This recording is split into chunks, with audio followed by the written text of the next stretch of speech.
Back in 2022, there was this jaw-dropping sale of a house in Point Cook that went for a whopping $4.16 million, which caught my attention and made me curious about this western suburb in Melbourne. I mean, with that kind of cash, you'd think Tarak or Brighton would be the go-to, right? But Point Cook? In today's video, I'm hitting the streets to get a feel for the vibe around here. Come along with me.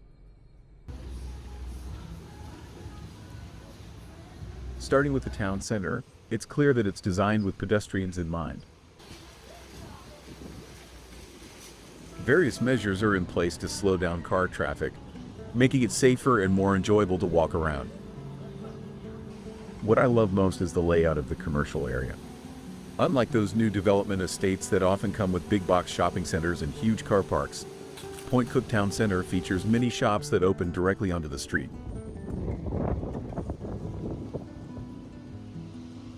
This creates a walkable and engaging environment where people can browse and soak in the outdoor atmosphere. It gives off the vibe of a traditional commercial street you'd often find in older inner suburbs.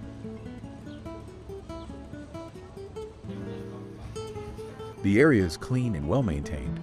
They've even blocked off an area to traffic and put artificial turf specifically for kids to have local events, adding to the community feel, making it more inviting and encouraging people to explore on foot.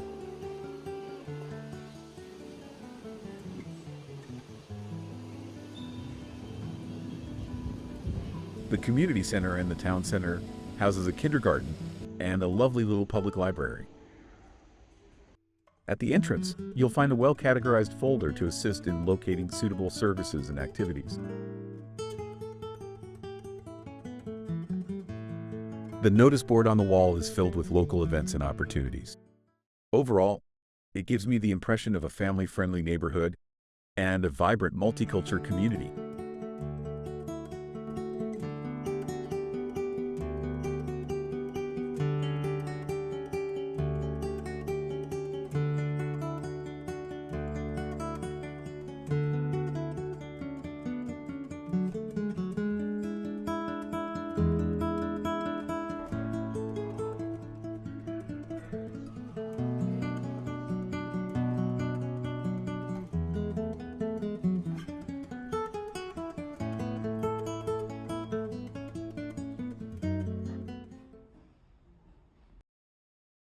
Let's take a walk through the neighborhood.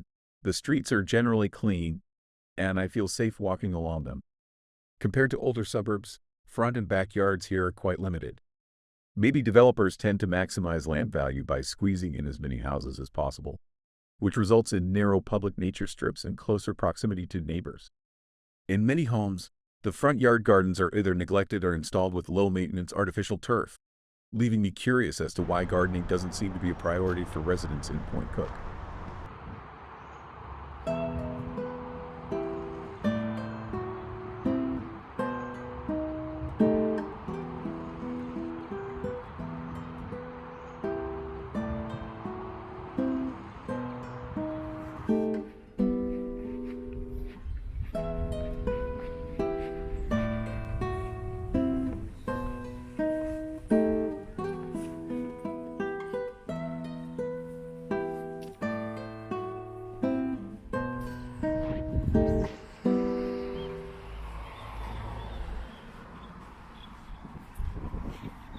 Despite the modest size of the nature strips along the roadside, Point Cook doesn't hold back when it comes to providing green spaces in parks.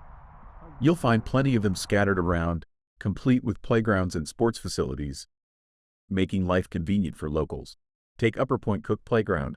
For instance, the giant slide grabs your attention, and there are shiny new basketball and tennis courts ready for residents to make the most of.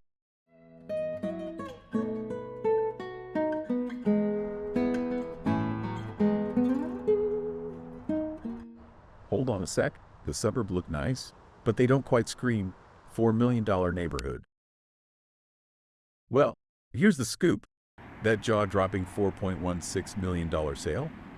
It happened in Sanctuary Lakes, which is part of Point Cook. Sanctuary Lakes is often hailed as a luxury neighborhood, boasting an upscale community, a golf course, and some beautiful waterfront homes.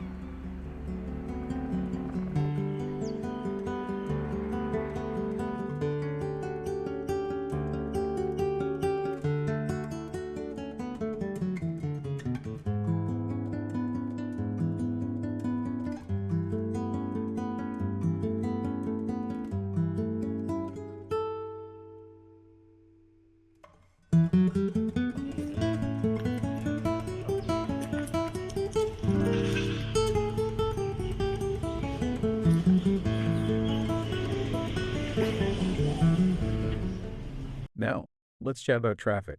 Whether you live in the upscale part of Point Cook or the more typical suburban neighborhood, everyone has to use the same routes to get in and out.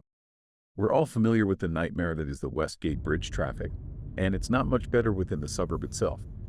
According to a survey by the RACV, Point Cook Road is infamous for unsafe driving, heavy congestion, and inadequate cyclist separation. The intersection at Point Cook Road and Snades Road is especially troublesome, with frequent accidents and close calls. There's a strong push for traffic lights and a red light camera at this junction to enhance safety. Plus, being a western suburb, commuting from Point Cook to the CBD in the morning means driving directly into the sun, and you'll have the sun in your eyes again on your way back in the afternoon. There is no railway station in Point Cook. The nearest ones are Aircraft Station in Laverton and Williams Landing Station. Even if you live close enough to the railway station, walking to Aircraft Station is dangerous, as you'll have to cross several busy roads without traffic lights.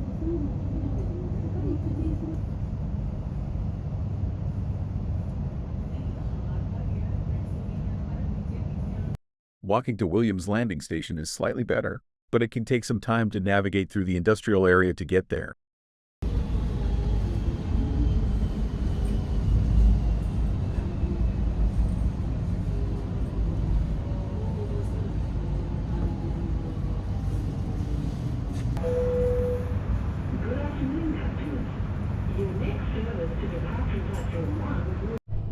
Taking the bus is an option, but I haven't tried the bus service in Point Cook myself. According to a news report I found online, people in Point Cook say they mostly feel unsafe when walking to public transport or waiting at bus stops. The poor connections between public transport routes significantly increase travel times. After 8 p.m., accessing buses is so hard, and you have to wait for a long time. So despite the effort to create a walkable town center, I would say that Point Cook is still largely a car-dependent suburb. Same with Melbourne's most new developed outer suburbs. In conclusion, in my personal opinions, I think Point Cook is a decent neighborhood with a nice, walkable town center.